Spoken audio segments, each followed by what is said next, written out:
As Red Cow Arcade has gained some newfound attention this past year due to our commentary on the state of Cinemassacre, we befriended Brian from Hat Hole Home Video, who found himself in the same situation. The following is our first collab, in which we review some of James Rolfe's earliest content, the Six SNIX Flicks. 6 films in total, the Six SNIX Flicks. James made these when he was a kid, and they harken back to a simpler and more creative time for many of us, and are fun to look at as the building blocks to his eventual success. More than a review, we discuss online fandoms, filmmaking, collaboration, DIY, and much more. We hope you enjoy the discussion. This is the first kind of pod collab I've done in the spirit of this AVGN commentary thing that we originally said, like, all right, enough of that. And then it's just, been repeatedly accused of clout chasing, yep. Bottom feeding, and several other insults. But yeah, look, I can't, much like he cannot quit the slobs, I cannot quit him. Yeah, I agree. Yeah, I can't stop talking about him. The worst thing I did was the one time I decided to talk about James Rolfe is I titled the video, "I'm Done with James Rolfe." Ah, well, that'll teach you. That was the stupidest thing I did. And then I changed the title and got endless shit for changing the title. Oh, really? They were like, yes. There's no integrity in this video. Yeah. That means that somebody cares enough to track it. To give people some background on how we've connected and what we have in common is, we both have small channels. We talk about pop culture, pop culture commentary, this sort of thing. And we both are right around the exact same time, like twins. Yeah. We put up videos being like, that whole thing with cinema. I think did you first respond to the plagiarism one? Yeah, that was of everything. Well, I think you really turned me on to the Cinemassacre Truth subreddit. Oh, okay. And that was, it is all your fault. But you showed me that. You directed me there, and they were all about this drama at the time, which was the takeover of Screenwave, the tentacles of Screenwave sort of oozing all over Cinemassacre. Which, from what I understand, is a second wave complaint. That its original inception of that subreddit was to, like, it was issues around the way that Mike was modding it. It was like it all started, it was conceived with a different conceit. And they ended up kind of following Screenwave and being like, oh, actually, this is my new issue. And then it kind of in the last year landed on like, actually, I've got some issues with James himself. And then of course the plagiarism happened, the BTS video happened, we happened. Right. Yeah. And that's where I ended up, because I'm just a fan and I don't care about internet drama and YouTube drama, but I was, because he is a guy who is very inspirational to me. I remember his sort of video store tour video really inspired me to convert my TV room into a video store. So he's super, like, he's a guy that I really aspire to follow or to be like on YouTube. And when I found out, when I saw the drama, what I really saw was a guy that was just not being honest with his fans. And of all the problems everyone was complaining about, Newt being a plagiarist and being just not a cool guy, and Screenwave being not cool and being, sort of shady, underhanded, like taking over the channel. Of all of the things everybody was talking about, what nobody seemed to be talking about was James being dishonest with his fans. Yeah, and until people started talking about that, he was actually given a lot of credit. I gave him credit for this as well, for being so disengaged with that kind of uglier side of internet content. But there is a balance to be struck where it's like, but now you're like, you're starting to look like very aloof. You're starting to look like you don't want to talk about what your fans want to talk about. Well, he just didn't. I think the truth is what benefited him for so long, but turned around and finally bit him, and I mean, not finally like, oh, this guy finally got his comeuppance, but he just didn't engage, didn't care about his fans. I think he really genuinely took the perspective of, I'm a director, I'm a filmmaker, people consume what I create. And it's like Steven Spielberg wouldn't engage with people that had a problem with E.T. on Twitter. Oh, I see. So, in other words, he's resisting the kind of inherent realities of being a YouTuber versus being a commercial filmmaker. That's how I perceived it. Yes. Yeah. That makes sense. And ultimately, that was my weird sticking point that I wanted to talk about on YouTube was he didn't care enough about his fans to be honest with them. And over and over again, that detachment turned into outright dishonesty and outright lies to his fans. Right. At first of omission, and then kind of like, yeah, because he was masquerading as like, yeah, I make all this stuff. He probably would deny that. He probably would say, no, it was an open knowledge that I had commissioned these guys to help me. But I'm not sure it was. I think... I don't think it was.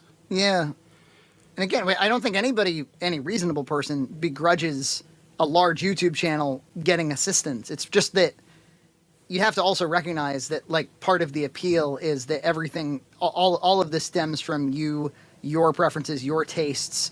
It's, as I said in a previous video, the product that Cinemassacre sells is James's perspective. Yes, and absolutely.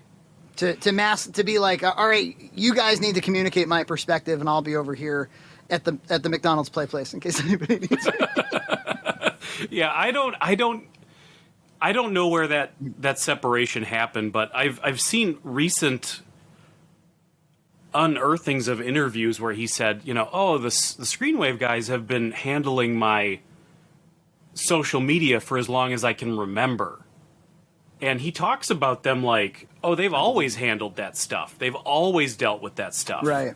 Right. So I don't know where that separation happened, and I think it happened a long time ago, but nobody noticed until they started showing up on rental reviews, and everybody went, "Who's these guys?" Yeah, it came in waves. Mike? Waves of denial. Yeah, exactly. Well, and Mike intermingled with those guys for a while, so they got it over on me, where I was like, all right, maybe it's just more collaborators, because there were other eras in the channel where there were other collaborators that became kind of transient or came and went. Like, do you remember they did that what was that show? They were like detectives, and they were overanalyzers. That's what it was called. Oh God. And there were like a few other people there that I had never seen, and then they went away anyway. So it seemed like there was some interest in bringing in more personalities, which is kind of something you do after a while. And so I like many people assumed that these new faces were just friends or people he wanted to bring in as others cycled out, but really it was hired hands, and that's a different relationship. It's not an unethical relationship. It's just it's helpful to communicate to the audience what the hell is going on, because otherwise they speculate, and before you know it, you got a whole subreddit dedicated to it. But let's give you a proper introduction. So your YouTube channel is called Hat Hole Home Video. When you're not talking about James, which is only a couple of videos, what would people find on your channel? And again, because James is such an inspirational force in the channel, it's really about, because I grew up right next to a video store in the 80s and 90s. So a lot of what I talk about is the nostalgia for the days of the video store. I mean, when I was a little kid, I was going to that video store. I would walk across the street and play it was like a half arcade, half video store. That might be the golden crown, or the golden jewel of like an 80s kid, is having a half arcade, half video store that you grew up right next to. Absolutely. And then my parents also told the owner of the video store, he can rent whatever he wants. Give it to him. I think they said, like, no boobs. Like, nothing too sexy, nothing too boobs, can't go in the back room. That. but other than that, go nuts. And I rented that horror section out by probably the time I was 8 or 9 years old. It was really probably not when somebody should be watching those movies. But yeah, it's really... if I may interject, I had a similar experience, which was my parents... Well, I got into trauma around like 13, 14. Yeah. And I started asking for trauma tapes for Christmas, and they just had no... I mean, the box art kind of will clue you in, but... like under the Christmas tree at 13, 14 years old, I was unwrapping Romeo and Juliet and oh my God, Toxic Avenger, and that was some parents are very free about this sort of thing. Mine were not. Mine were like no rated R movies. Yep, that was their best standard because they weren't going to pre-screen anything. They weren't really movie people, right? But yeah, they and they weren't really into rentals either. But I by around that same time when I discovered Trauma, I wanted to start making my own stuff. Are you now, or have you ever been a filmmaker? Oh my God, I would say, have I ever been? Yes. I made, and I think that's ultimately the larger discussion of tonight is, as a kid, I made lots of movies. And then as a teenager, there came that point where I had friends who I think like you interned in LA in college, and they were like, oh my God, like you could just make a movie out here. Like, you can just do these things. Like this is a dream factory.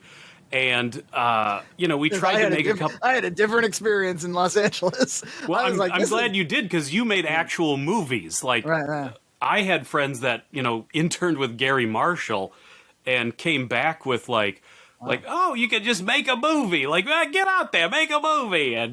And we made a couple movies and nothing happened. And, everybody went their separate ways. And, there was a time when I thought maybe that would be my future on YouTube, was making, trauma-esque, cheap, fast, funny, gory, whatever. And it really didn't amount to much. But and YouTube's not very friendly to narratives anyway. We do a show on Red Cow called No Views, where we try to find narratives that were uploaded but not watched, which is not hard to find. Right. Because a lot of people make a lot of narratives, and it's just nonfiction. It seems to, I don't know, like in terms of distribution of views, it's nonfiction stuff on YouTube must account for 99.9% of it. Like nobody's going to YouTube to watch somebody's narrative fiction because it's just too unreliably crappy.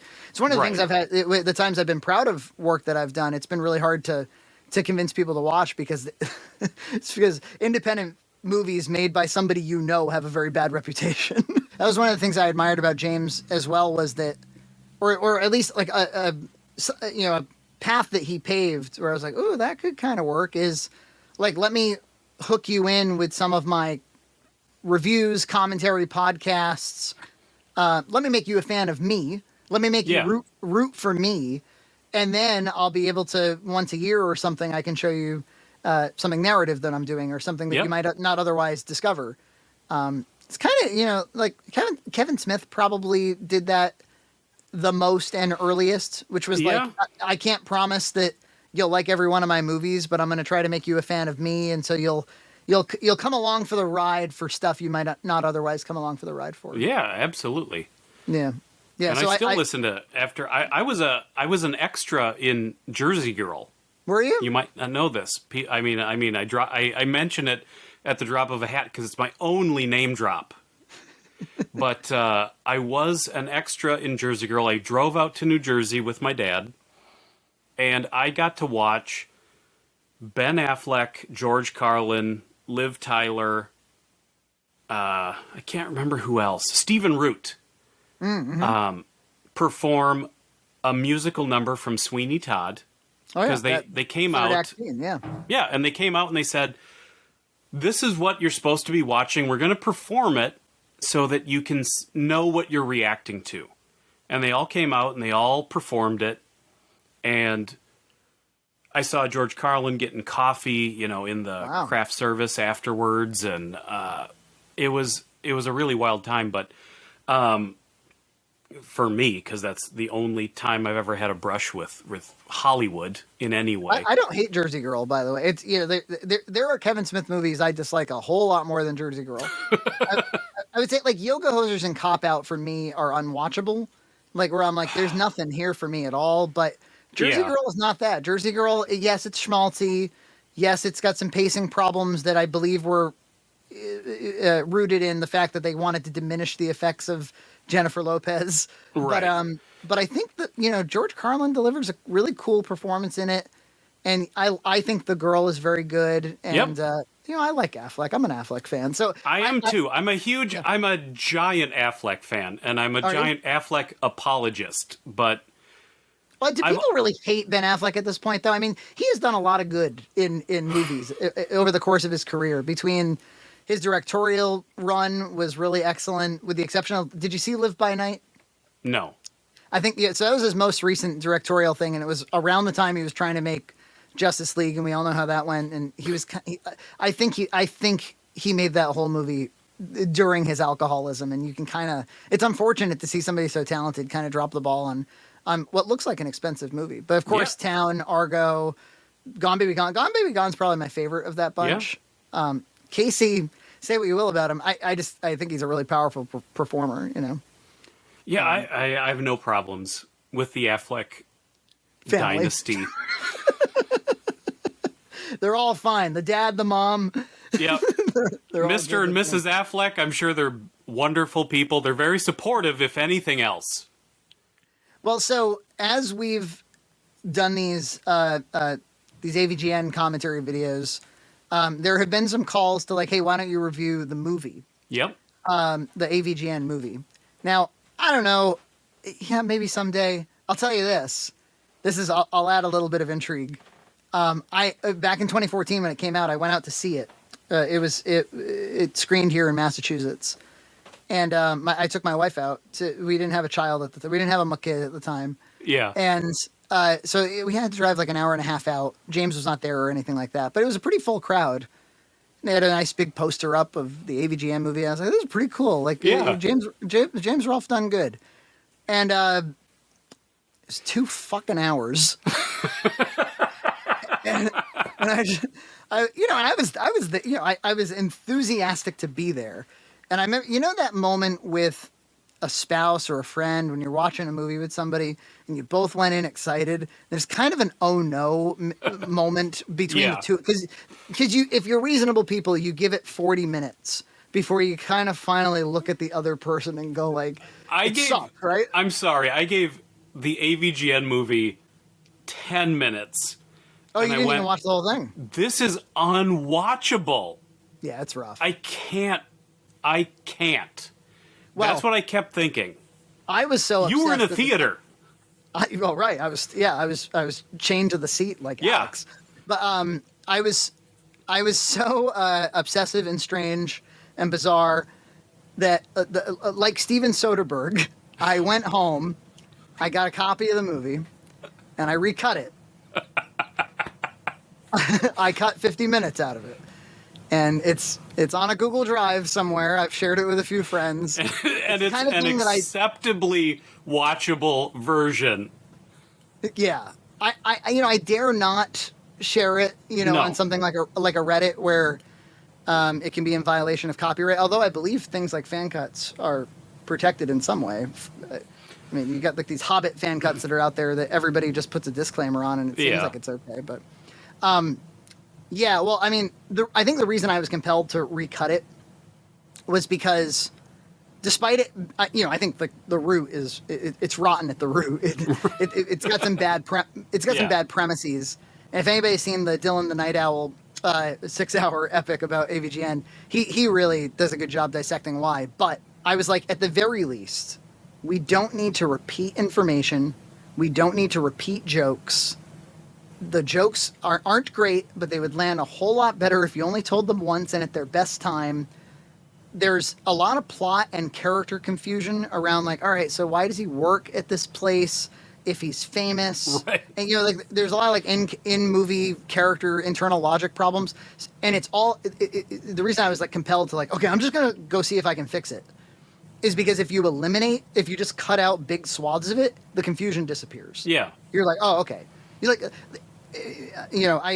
anybody who again is weird enough to care or to even like put that thing back in your Blu-ray player, the entire thing with his like GameStop job need not be there. There's like a boss that fires him. None of it has any bearing on the plot at all. Yeah. But so I recut it, and I kind of feel like that's the most I have to say about that movie is my recut. But that was back in 2014. That was back in the day. But you said, "Hey, I have a better idea. I have a creative idea. I got something that the people really want." That nobody wants. They don't know they want it yet. They don't know they want it. Yeah. You said the Six SNIX Flicks. The Six SNIX Flicks. These movies that are foundational to James Rolfe, the filmmaker, the artist. Yep. They're memeable intro clips that he's made for all of the Oh my god. episodes. Yesterday, the Cinemassacre Truth was reposting clips from this, and I thought, oh my god, it's so... Well, I'll say this, it was the opposite of perfect, because I have in my notes that I thought this would be the glue, the way to unite the haters and the truthers. But I'm wrong, because the truthers are so... I forgot that so many memes came out of the Six SNIX Flicks. Right. That they hate James. And they love and they hate him. And so many memes came out of the introductions to the Six SNIX Flicks. Well, that's great. That's great framing, because I don't want to just roast somebody's teen movies. Right. That would be really, really easy. You would say, "Oh, it's bad for all of the most obvious reasons." No, and this was your thought as well. You said, actually, despite all of their apparent flaws, aren't these movies that where he was finding his voice for the first time?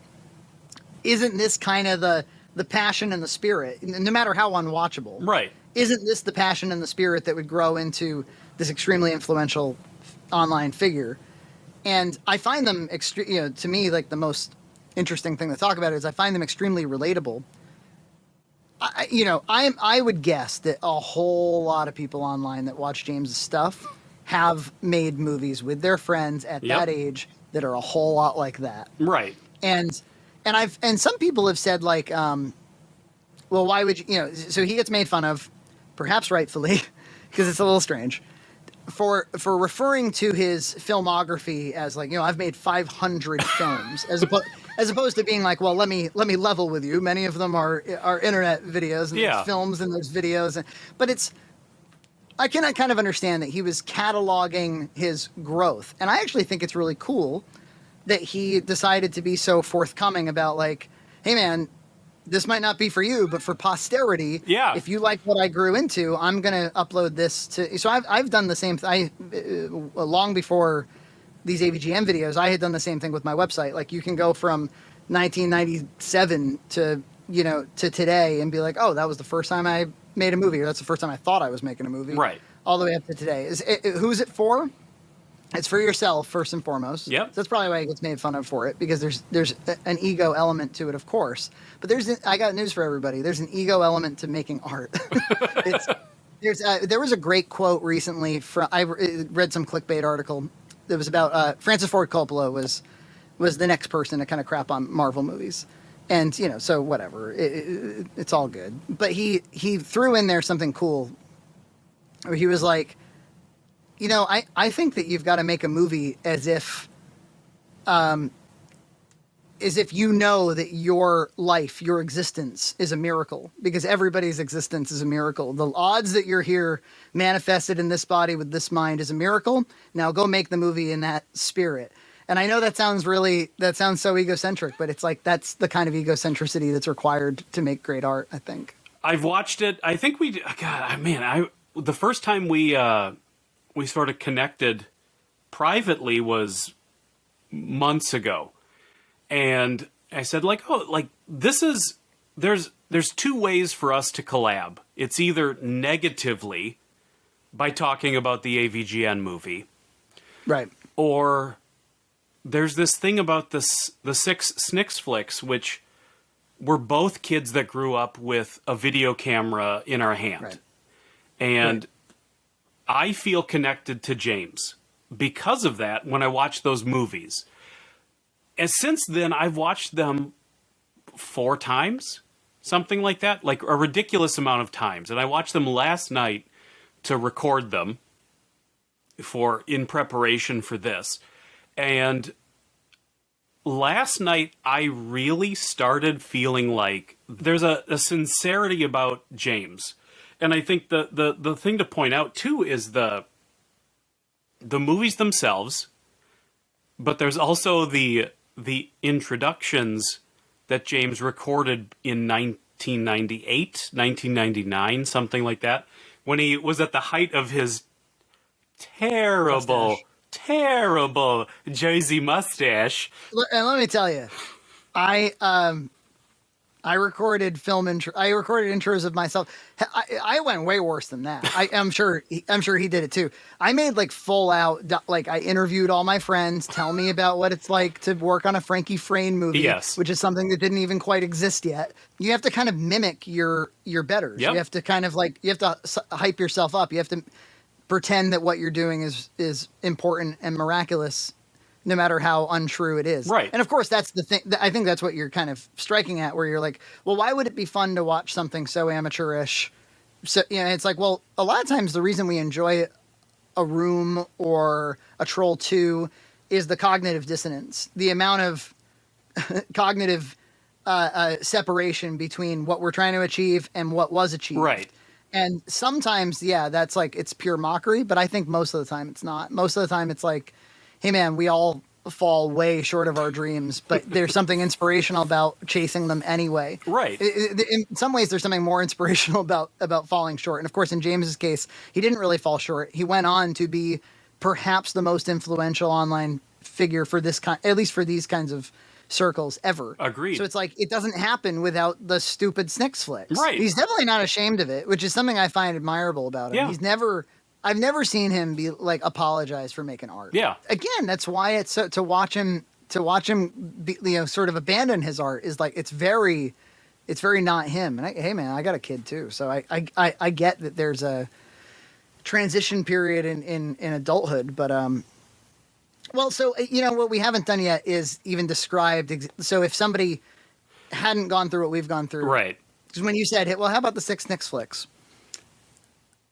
6 short films. Yep. I said, how long what do I got to do to prep for this podcast? What do I gotta wade through? What's the proposition here? And you said it's 2 hours. I work out for 2 hours a day. So I was like, well, you've got the time, my man. Yep. You might fall behind on a Sega Lord X video, but you're going to have to take that sacrifice. I mean, I don't appreciate you not focusing physically on the SNIX Flicks, but at least mentally you were.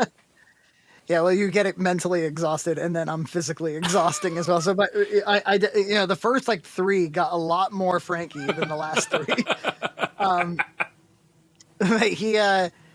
He made 6 short films. They range from 14 to 21 minutes. Yep. I think most of them are closer to the 21-minute mark. Although I will point out in the 2013, 14, 13, because it was the 20th anniversary of SNIX, where he re-released them. He let them loose on the world. He said that he trimmed 20 to 45 minutes out of each Holy film. Shit. Oh my God. Could he do that for the AVGN movie, please? I'm going to assume that he cut out a few things that may have repeated themselves, yes. Such as running and yelling and running and yelling. So the first movie, 1993.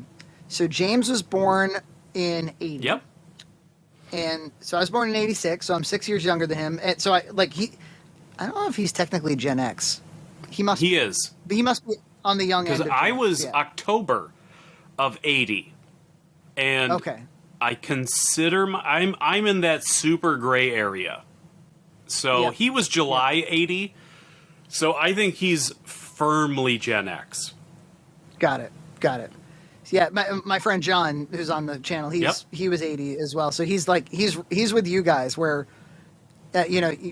like he was a teen adopting computers. Yep. I was like 6 adopting computers. We call it the Oregon Trail age, where we were the generation that was. We were born into no computers, and we ended the decade with computers all around us. Yeah, right. Whereas, like, I can say I did grow up with computers. Yeah. I was really young, and there were Apple IIs in the library from the time I first saw school. Yeah. And so, okay, so if he was born in 80, so he's 13 when he makes the first one. Yep. And this first one's got, so he does a little intro with his crustache, and he says... and his Jersey accent. Yeah, big time. Are you Midwest, by the way? Is that what I hear? I think we're going to the state fair. We're probably gonna try to get some Annie's cookies and some cheese curds. They got jalapeno cheese curds this year. What is that all about? It's too spicy for me. We have a lot of fans from Minnesota, actually. Do you? Like a fair number, yeah. I'm one of them, so... There's another one. I'm telling you, there's something about, like, do I need to move to this fucking place? I wouldn't be opposed. We could do more stuff together. These are my people. Clearly my people. So anyway, so he makes this Jersey film. He says, I had some friends over. We came up with it. It was more to hang out. Yep. It was like, hey, want to make a movie. We've all been there. And as you watch the 14 minutes of mostly raw footage, like chaotic, it's like children with raw footage, right. Kind of. It's not that different than what my daughter would have produced at age 4. Yes. Total chaos. But you can tell as it goes on, chronologically. And he says he made the whole movie in a day and stuff. So at first I thought, it almost feels like he kind of. They shot a bunch of it when the friends were over. Then when the friends went home, James couldn't stop thinking about the movie and he went to go finish it. But he says he did it in the same day. Nevertheless, I get the impression that they're all having fun. Then the friends kind of disengage, but James is like, his imagination is unlocked. Yes. He's like, this is amazing. I'm my best self. Yes. At 13 when I'm making this movie. And you can tell he sort of starts to develop this little story with the stupid construction paper mask, and he starts to take his own lore seriously. Very seriously. Right. So he did an intro in 2013 about the history in the video store. And in that intro, I think he says that his friends did leave early, and he had to complete the movie on his own. Oh, there you go. It reads that way. And it does, because all of a sudden, there's a part where, this is the part where, going back into my child brain, I knew this is where his friends went home. He said, the character, Snix, starts talking, and Jim, the character, says, "Oh, your voice has changed." And that is kid logic for... Oh, people won't believe this movie if all of a sudden I'm doing this voice. So I need to build in logic to the story of, the character has a new voice. Even though it's a 11-year-old kid going, I'm Snix. Like, all kids' voices sound identical.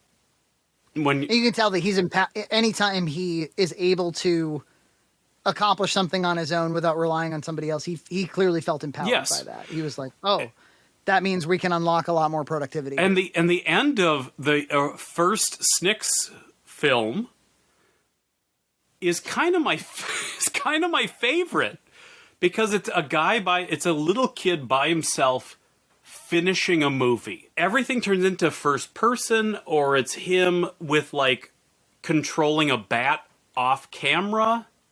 where like a Right. bat is hitting his face off camera. Everything turns into him and a camera.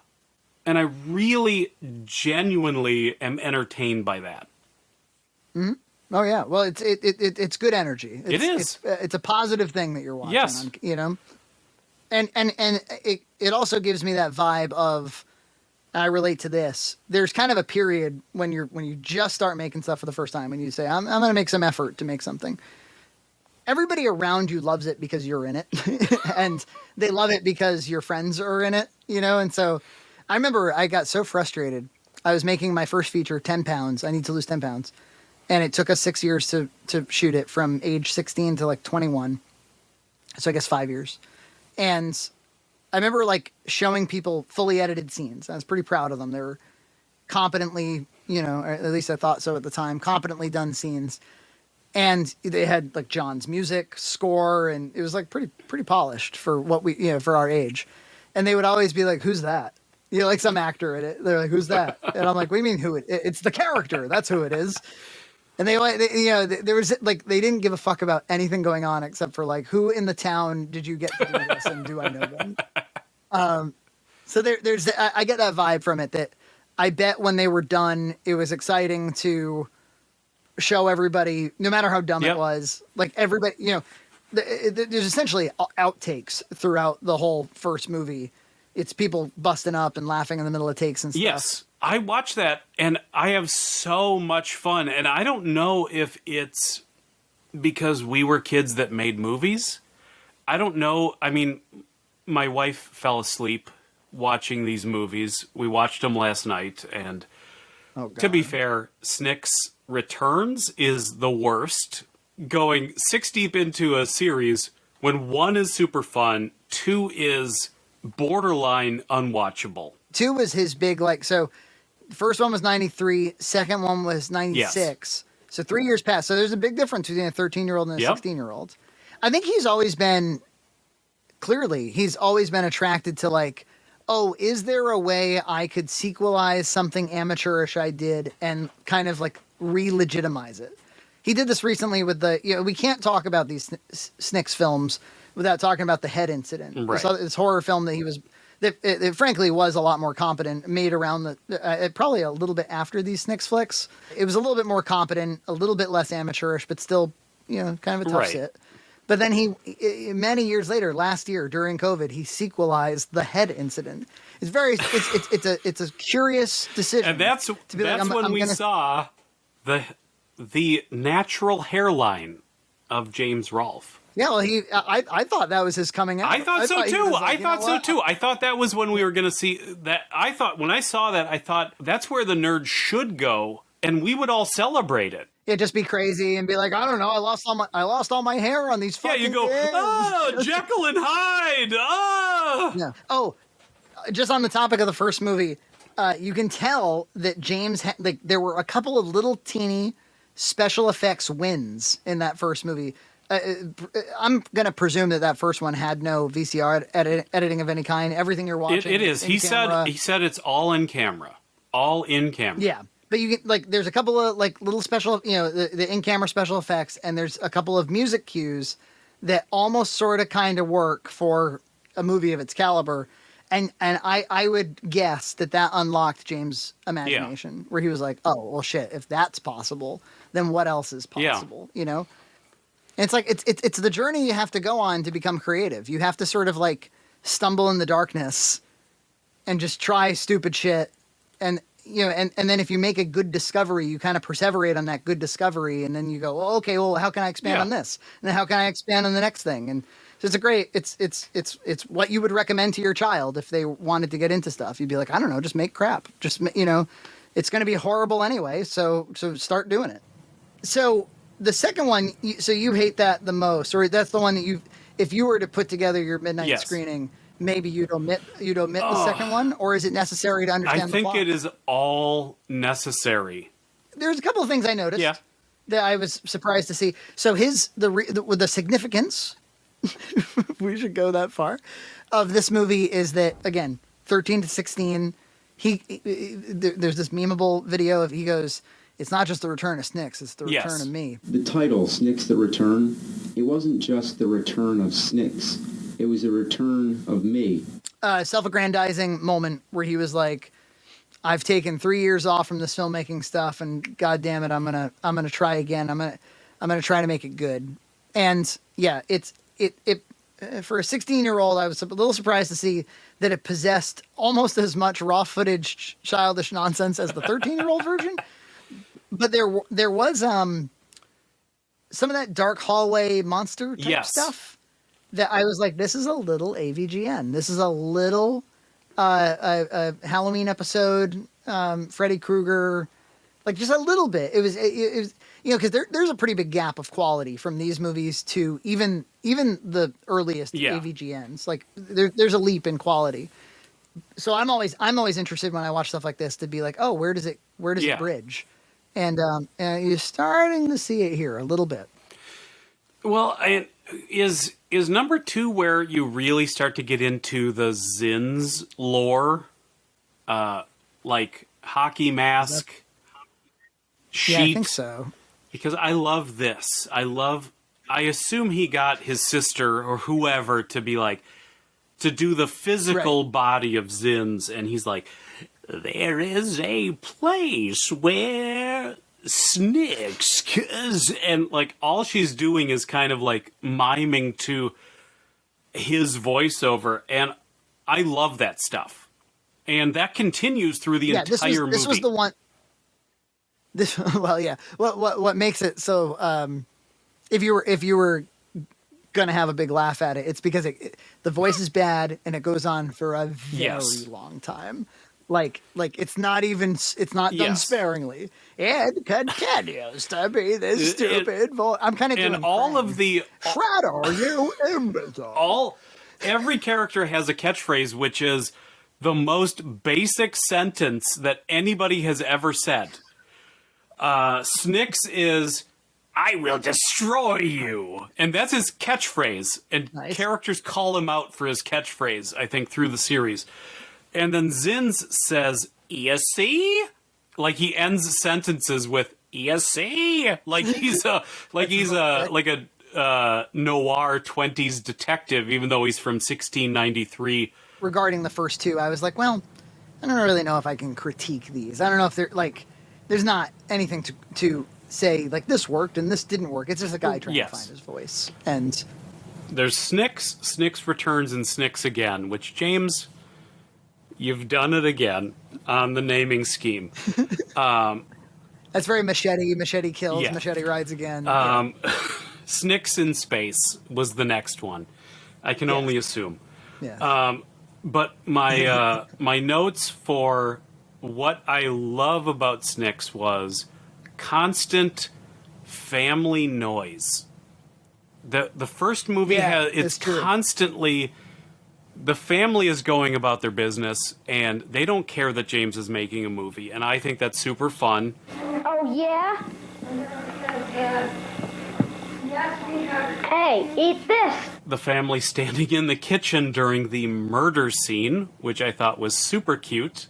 That movie had a really, and I think unintentional, because I assume James hadn't seen Evil Dead when he was 13, but it had a really Evil Dead vibe to it, which is really fun to look back on. It's like, 10-year-olds making Evil Dead, which there's something really fun to watch about that. And then 3 really not overcorrects, but it corrects and it pulls itself out of the dive. The important thing to say about 3 is, he makes a movie when he's a kid, makes a movie when he's a little bit older, and then he gets it in his head. He's like, I'm gonna turn this Snix thing I just did, these 2 movies, into a 6-film anthology. So it's not as though just over the years, ultimately 6 were made. The latter 4 were all kind of done. Yeah, he says style. He says, I had all these ideas, and each idea really, when you boil it down, is a special effect. And he says, I had these ideas for 4 special effects, and I couldn't do 4 special effects in one movie. That's absurd. I had plenty of ideas, but I had trouble putting them all into the same story. It was like too many ingredients in the soup. They just didn't all mix. So I made number 3 with a special effect that completes the trilogy. And in the movie, the character says, I have completed the trilogy. And I wanted to point that out. I don't know if that's ever been said. I don't know if Luke said, we just completed the trilogy. The Snix trilogy was over, and I wish that he would never come back again. He had these ideas, and he said, let's spread them out. And he had, I don't see why. I guess in kid logic,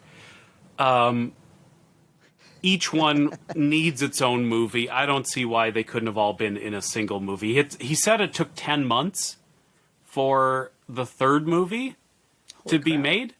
Yeah, this is where I have to start getting a little ungenerous, where I'm like, okay, you're 18, and 18 ain't right. You can 13. Drive. You've said, my friends' schedules. Like, he can only come over for an hour. In 10 months, he can only come over for an hour? Talks about, which, what's hilarious about you saying that is, like, there are similarly baffling things that happen now, where he's like, well, there's just no damn time. There's no time to record one podcast every month. Isn't that fascinating that it may be the case that he's always had a really weird relationship with time. Like, no joke, like, all joking aside, I think he has some weird, the way he perceives, like, the time that is available is, maybe he approaches it with a lot of anxiety. Like, obviously he approaches it with a lot of anxiety. He won't stop talking about how worried he is that he won't have time, or how afraid he is that time won't allow him to do the things he wants to do, supposedly. In this third one, there was at least a kind of MS Paint-ish animated intro. I want to know, didn't hate it. What did he animate that in? There was some like storybook animator type software that I had used probably around that same era. It's like, 98, where you can, it's not like, it's only animation in the sense that on the computer you can click next, and so you get to see a new image.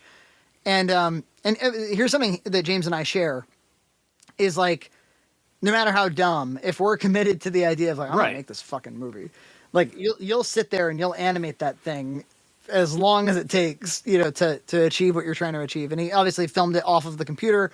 Great technique. I did that lots when I was a child too. I remember there's a moment, I have a home video of it, in fact, where my mom started recording my sister and I. We were like making Christmas cookies, and the TV was playing, and I had this, you can see something clicks in my brain where I go, would you be able to like take the camera and record the TV, and then we would have a recording of the TV? If you would take this on the day, that would be good. You could tell I was working my way through, like, and what possibilities would that unlock? It's like something that's available to a child that they can easily record a little animation. So I thought that was cool. And I'm guessing that by this one, he's doing tape to tape. He's doing VCR I think to VCR, linear editing. Yeah. In case we have younger viewers. Go to bed. Go to bed if you're first 11 years old. What are you doing up? The way that I remember, I had a video teacher who was he was a news guy. He was a news videographer, and he would cut together quick news packages that had to air that night. And he had a mobile version of this, which was really cool. This little DV cam tape deck, but the fundamentals of it is there's two VCRs. One is your source and one is your destination. So if the source has all of your footage that you shot on the VHS camera, you queue up to where you want the endpoint to be, and then you start recording it onto the second VCR, and then when you have your out point, you stop. And the problem with that, of course, you can imagine, is you can't like then insert a new clip without laying the track down from scratch. That's why they call it linear editing. It's because you're stuck. There's one editing path. It's hell. And I think James is clearly James is the kind of person who was like, well, if that's how I got to do it, Right. then that's how I got to do it. I got to make my movie. But they did, just in case anybody's interested, there were professional versions of that where they actually had tape decks that, because you can imagine that like the rewind, fast forward, and pause, if you've ever used a VCR, Right. is not very precise. But they really did. They had professional ones with dials where you could get Yep. right to the frame. Of course, you still had all that generation loss. Oh, but all that. you could Even do it. with And, SVHS, it was all that generation Yeah. loss. I used to do that in high school, and I've looked at, because I live not far from my my high school, and these are all these connective tissues to James, where I feel like there's a lot of positives that I connect to James, and there's a lot of negatives I connect to James. But I have communicated with my high school about, do you still have those old SVHS decks? Like, can I buy them from you? Do you have that old Amiga video toaster? Can I buy that from you? And very cool. they don't care. But if I could sit down here in the basement with all the spiders and all the centipedes and edit on linear SVHS tapes through a video toaster with that sheep transition where the sheeps fall down and go, "Bay, bay," I would do it. That would be a good creative challenge for him, is to be like, hey, James, the next time you make a movie, you got to edit it linearly on tape to tape. This has got to be The return of you, James. Grow the stash. I have my grow the stash back. Get my VCRs very and last do it, note man. is Yeah. James should do some 48-hour film challenges. He loved accepting the unpredictable back then. And I think that is gone. Yeah, that's an excellent point. Where, again, something I think I relate to with him is he and I both very much embrace, perhaps too much, let's not let perfect Yeah. be the enemy of the good. We're here to make a thing. We're here to call something done. We're here to, and again, it's why his loss in productivity is a little bit more meaningful than, some people interpret when we talk about this sort of stuff, where we analyze this sort of stuff, as they hear is somebody who's like, I wish he would make Right. more content for me. Like, it has nothing to do with my consumption of his content. This is a discussion about creativity. Because somehow, to your point, this guy from New Jersey represents Yeah. a whole lot of people. A lot of people. I mean, all across the country, all across the world, a lot of people see themselves in this guy somehow. It's in a way that he could never have predicted. In a way that just somehow he represents the converging of a certain time in art and a certain time in technology, and a lot of converging. Yeah, well, he fandoms. was. It's I mean, as everybody has said a million times, he happened to be, and maybe it's Mike's doing, who knows, but he happened to hit at a time when he was really cutting edge. And I don't think he has been able to understand or recapture, well, certainly not recapture, but to understand how cutting edge what he was doing was. Well, it's probably that's a good point. It's probably rare when somebody stumbles upon a phenomenon that they even know what Right. it is they've stumbled upon. It's because it's not so much they're doing as it is like they struck oil. And they're like, and everybody's like, why was there oil there? Right. And he's like, I don't fucking know. I struck oil. I don't think know. he even understands it. I think he thinks, well, I'm Steven Spielberg. I struck oil because Steven Spielberg struck oil, and that's how I struck oil. I drilled in the place that a director would drill, and I don't think he understands that the consumption has completely changed. And he changed it. He really changed it. And yeah, it's like he pioneered something he doesn't fully understand, which is because you expect like, oh well, if you changed the game, then you right. created the game, right? He's like, nope. I would have just as soon, if not preferred, to have been a commercial filmmaker. But I look at it and I'm like, I think what you did is way cooler than Yeah. being a commercial film. I don't disagree. I not that long ago, I was thinking, well, I'll put out like a no-budget horror movie every year, and that'll be the thing that I do on YouTube. And very quickly, talking about other people's movies, talking about whatever else was going on, like whatever was personal to me, turned into the thing that got 200 views instead of 20 views. And Well, isn't that it? Is it when somebody watches a piece of art, they're looking for something personal. They're looking for expression. The reason you create art and the reason you make a fucking SNIX flick is because you You're want right. to express something. You want to do something personal, even if you don't yet know what that personal thing is. You're like, I don't know, I'm 18 and I've got a crustache, but I want to express something, and so I'm going to go in the backyard and do it. And that's actually one of the things I dig about the fourth one, or at least I think is of note. He announces, he's like, I desperately wanted to just make one by myself where no other human being was necessary. Again, I think I said this earlier, but you can tell how empowered he is by like, oh, Yeah. what a relief. I won't have to rely on anybody else. Now, I don't know if that means that the people around him were extremely unreliable.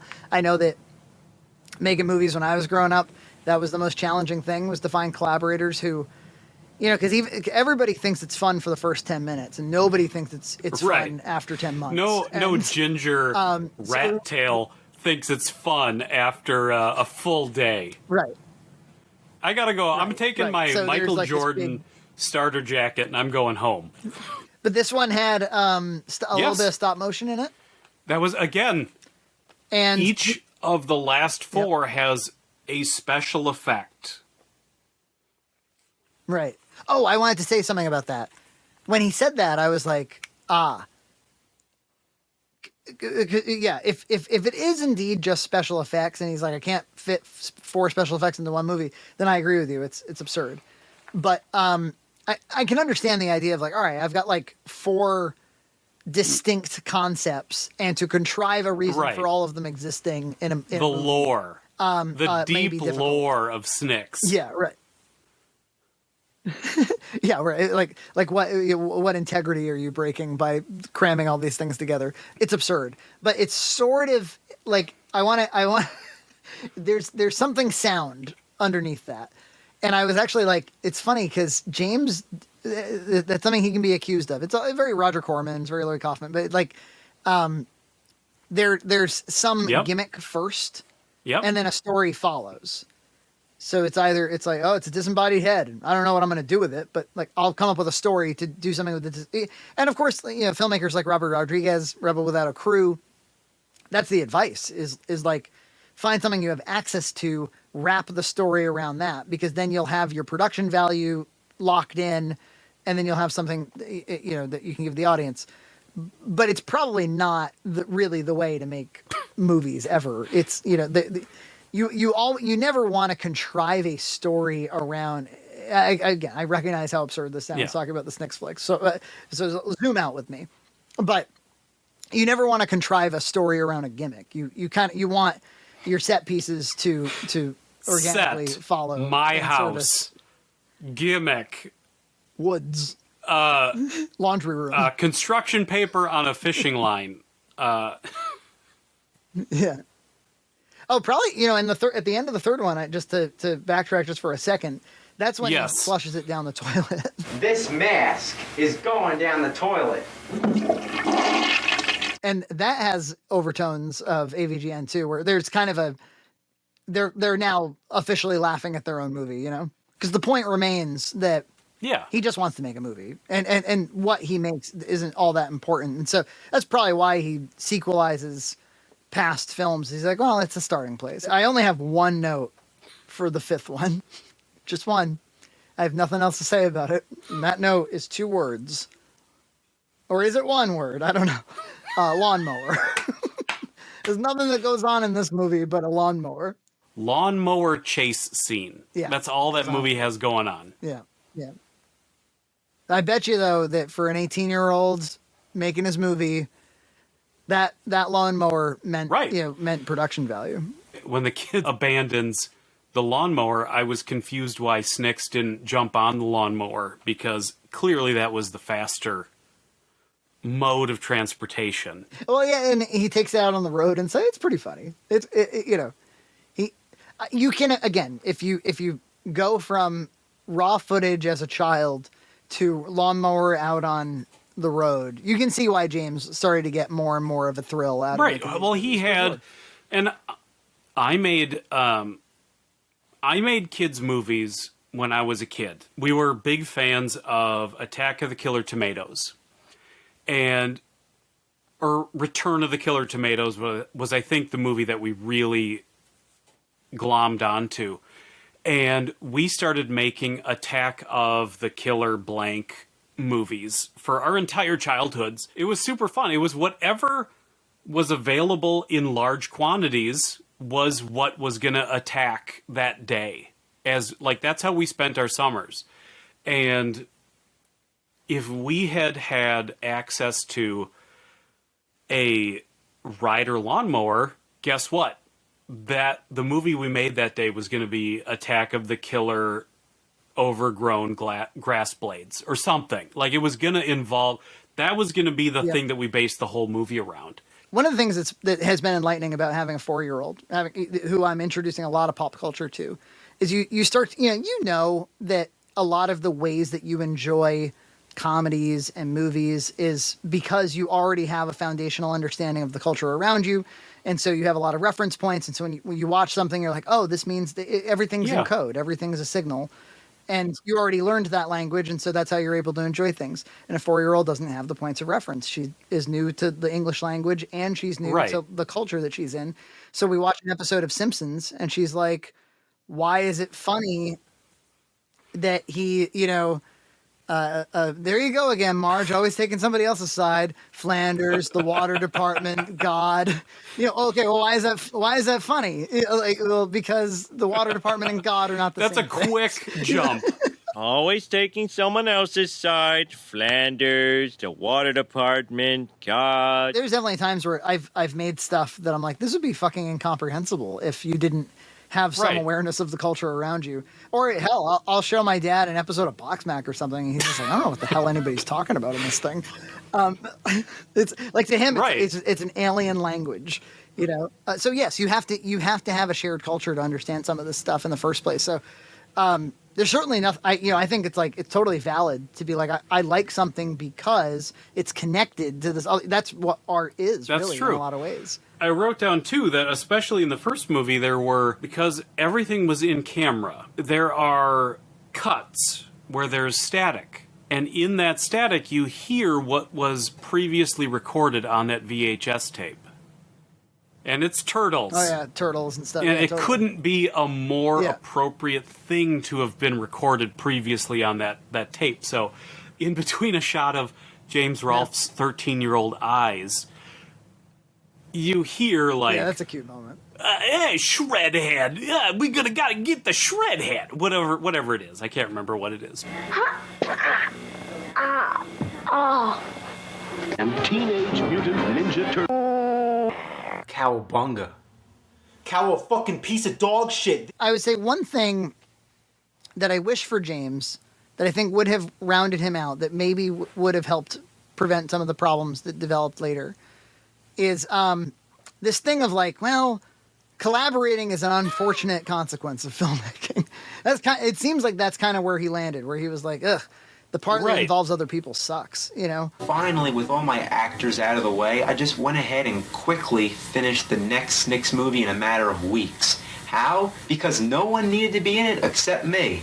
Producing a feature film on this scale is a lot more work than making an episode all by myself in my basement. Certainly the collaboration with Mike was instrumental in his success. It allowed him to be a creative professionally. And, I've heard things like he really kind of needed to rely on Kevin Finn, the co-director of the AVGN movie, to sort of be the more sociable person. And now he kind of finds, it's like, I either have to do it all by myself or somebody else has to do all of it. Like, I can't collaborate with somebody. One of the things I feel really fortunate about I won the lottery in some ways, was that I had this older friend who took an interest in my creative passions, through John. Yeah. I was 13, 14. He was 20. He could drive. He could help. He knew a little bit about technology. He could write a little bit of music. All of a sudden, the dream of a 14-year-old was kind of legitimized, was enabled, certainly, by an older person that not only could contribute, but also believed in me. And then add to that, like, my girlfriend, who would become my wife, she becomes a producer on that stuff early on and would continue to. So they were, the introduction of them in my life was like a deadly combination of like, oh, well, now we're really going to be able to create stuff, and I'll be able to, because honest, for me, like, the joy of filmmaking is being able to share in it with other people. Yeah. If you're doing it in a, if you're doing it in a vacuum, there's some joy in that. There's some DIY cred, and and he obviously enjoys that, and I get it. But I remember talking to John when I was a kid, and we were struggling our way through our first feature, and he was like, well, it's really hard. Sometimes I imagine that I really would enjoy having finished it, but I don't really enjoy the journey. And I understood what he meant, of course. It's like, yeah, the hard work sucks, and reaping the rewards is awesome. So, ain't that a bitch? But if you stick with it long enough, and I'm not saying James hasn't. I'm just speaking more abstractly. If you stick with it long enough and you actually love filmmaking, at some point the journey is its own reward. Yeah. Being in the middle of it, being around people who love you, being around people you love, expressing and creating with other people. That's why, like, later on I was able to direct something I didn't write, and I produced a couple of short films, and it really starts to be like, no, I'm just glad to be alive making movies. Yeah. And again, I emphasize the fact that, like, look, I'm not mad at this person. Right. I'm a fan who wants to talk about him.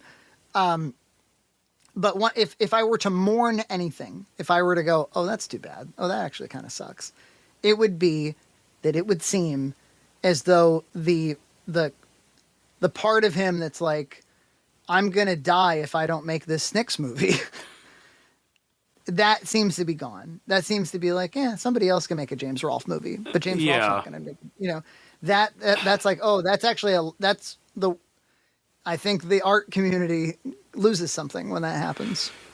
I agree. I think there is in that 2013 introduction to the SNIX Flicks, he even says something like,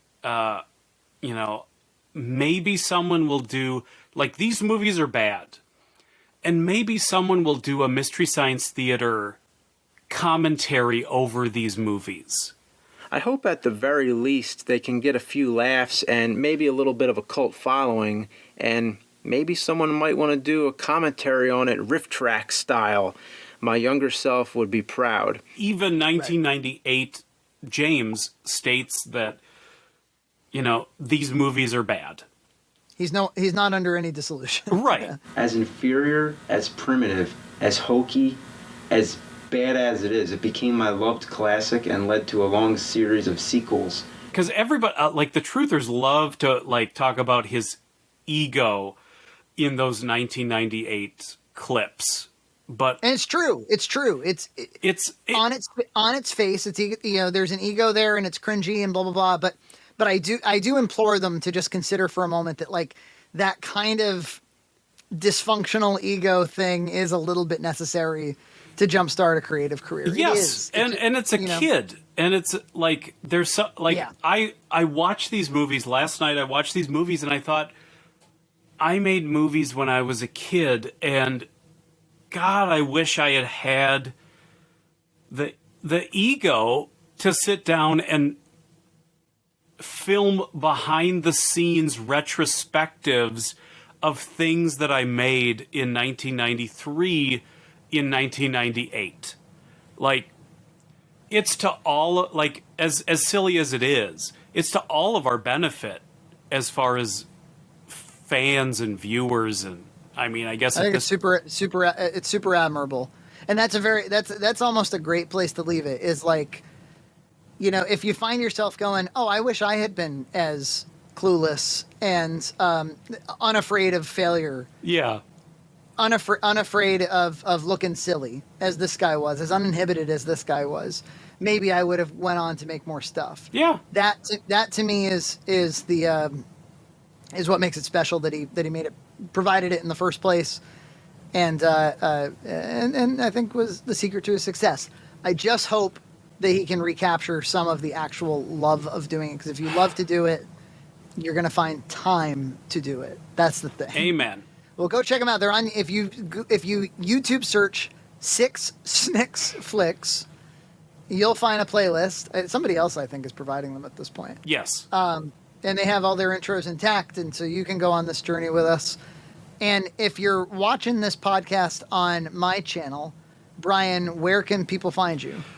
My YouTube channel is Hat Hole Home Video. It's a place where I celebrate, really, again, my childhood growing up next to a video store. It's really where I celebrate the VHS video stores of growing up in the 80s and 90s. Hat Hole Home Video. Go check it out. And if you're over on Brian's channel and you want to check out Red Cow Entertainment, we have 2 channels. Red Cow Arcade, which is podcasts like these. Sometimes we talk about AVGN. We also talk about everything else in the whole wide world, mostly pop culture and retro gaming. And then over on our main channel, Red Cow Entertainment, we have a number of web series dedicated to. We have a show called Box Mac, where we review every macaroni and cheese. You can go back and check out our features, short films. How many mac and cheese are left at this point? There's plenty. Really? Honestly, we had to tell our fans to stop sending them because we were like, okay, they're just going to expire. There's a storage unit that's just solid mac and cheese. We call it the Hall of Mac. Yeah. But there's no stopping Box Mac, that's for sure. If anything, we've had to slow it down some. But we do a lot of other. Our shows, generally speaking, star our friend Junt, big dude with a big personality, who's a bargain shopper. He's a foodie. He's a techie.